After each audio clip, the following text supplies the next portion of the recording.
that heroin overdose is now the second leading cause of death in this state. You don't need me to tell you that. But there's another number. 48% of the people here in this state know someone who has abused heroin. Josh, who covers this for WMUR, has the next question.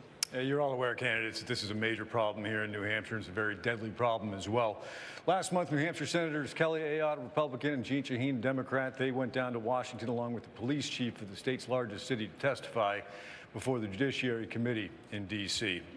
Senator Cruz, you're a member of that committee. Your campaign schedule didn't allow you to attend this. Even so, the police chief called your absence outrageous, given the severity of the problem. Last week, though, you told a personal story of a close family member struggle with addiction.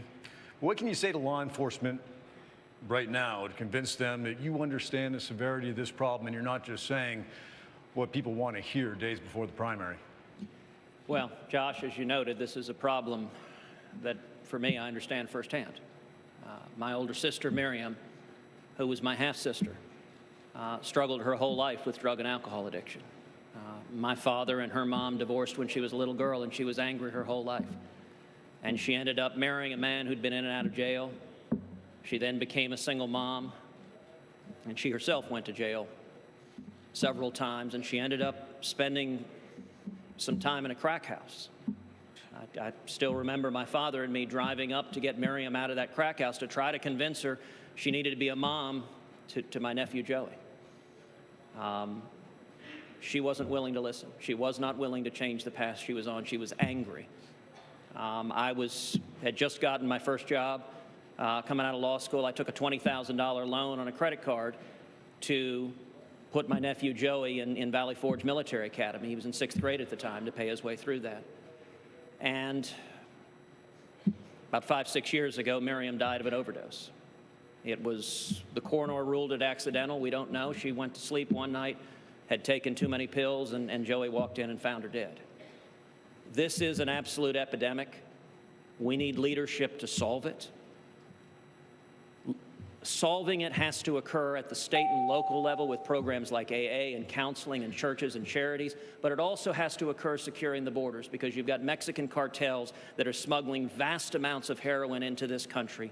We know how to secure the borders. What is missing is the political will to do it. And as president, I will secure the border. We will end this deluge of drugs that is flowing over our southern border and that is killing Americans across this country. Governor Christie, you've talked a lot about this issue here in New Hampshire, state reforms, criminal justice reforms, access to treatment.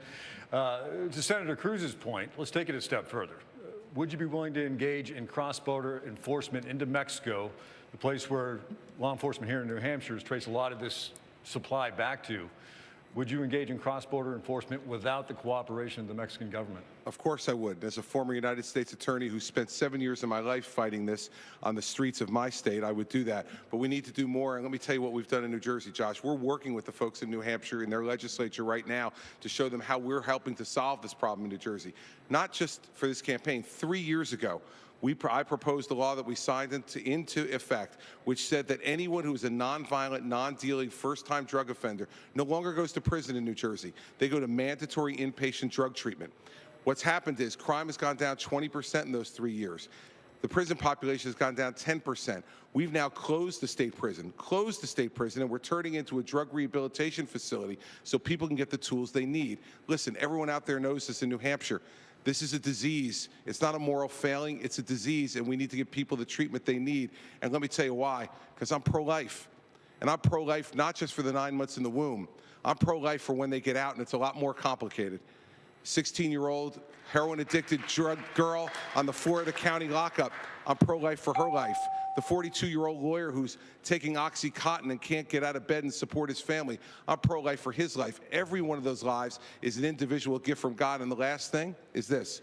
These efforts we've taken over the last 3 years, 2015 in New Jersey, for the first time in 4 years, drug overdose deaths have gone down, not up. I'll bring the same solutions to the country. Governor Christie from the floor, thanks very much. Dave, Martha, back to you. Thank you, Governor Christie.